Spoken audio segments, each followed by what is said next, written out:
আসসালামু আলাইকুম। আজকে কথা বলবো আমাদের সবার প্রিয় পোষা বিড়াল সম্পর্কে। চলুন শুরু করা যাক। একটি বিড়াল পোষার সঙ্গে কিছু দায়িত্ব পালনের চ্যালেঞ্জ আছে। এগুলো হচ্ছে বিড়ালের খাবার এবং চিকিৎসার বিল জোগানো। এর পাশাপাশি তাকে স্বাস্থ্যকর জীবনযাপনের ট্রেনিং দিতে হবে। এই চ্যালেঞ্জ নিতে পারলে বিড়াল পুষতে পারেন। এর অনেক ইতিবাচক দিক রয়েছে। প্রথমেই বিড়াল সম্পর্কে মজার কিছু তথ্য দিই। এরা তাদের উচ্চতার 5 গুণ এবং দৈর্ঘ্যের 6 গুণ উপরে লাফ দিতে পারে। জীবনের 2/3 সময় ঘুমিয়ে কাটাতে পারে। দিনে প্রায় 16 ঘন্টা ঘুমায়।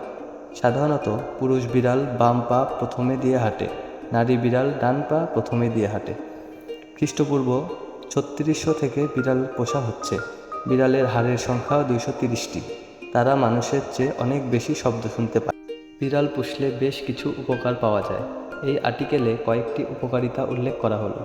বিড়াল বন্ধুত্বপূর্ণ সম্পর্ক গড়ে তুলতে পারে।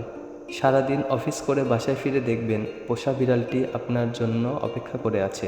সে আপনাকে দেখামাত্র কাছে চলে আসবে। লোমশ বন্ধুটি আপনার শরীরে স্নেহময় ঘেঁষা দেবে।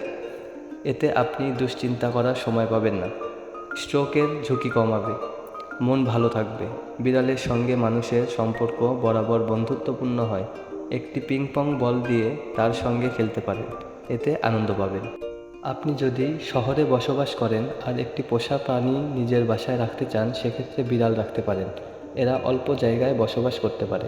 বিড়াল ছানার সৌন্দর্য আপনার মন কেড়ে নেবে। একটি বিড়াল ছানার দিকে তাকিয়ে আপনি প্রতি মিনিট সৌন্দর্য উপভোগ করতে পারবেন। এদের বড় বড় চোখ, নিষ্পাপ চাহনি, নরম লোম আর মিউ মিউ ডাকে আপনার হৃদয় গলে যাবে। ঘরের ক্ষতিকর কীটপতঙ্গ দূর করে। ঐতিহাসিকভাবে বিড়ালদের পোষার অন্যতম প্রধান কারণ হচ্ছে ঘর থেকে ইঁদুর তাড়ানো এবং অন্যান্য কীটপতঙ্গ নিয়ন্ত্রণ করা। গৃহপালিত বিড়াল এখনও এই সেবা মানুষকে দিয়ে আসছে। তার শিকারের কৌশলও দারুণ। আজকের মতো আল্লাহ হাফেজ। সবাই ভালো থাকবেন এবং লাইক সাবস্ক্রাইব করে পাশে থাকবেন। ধন্যবাদ।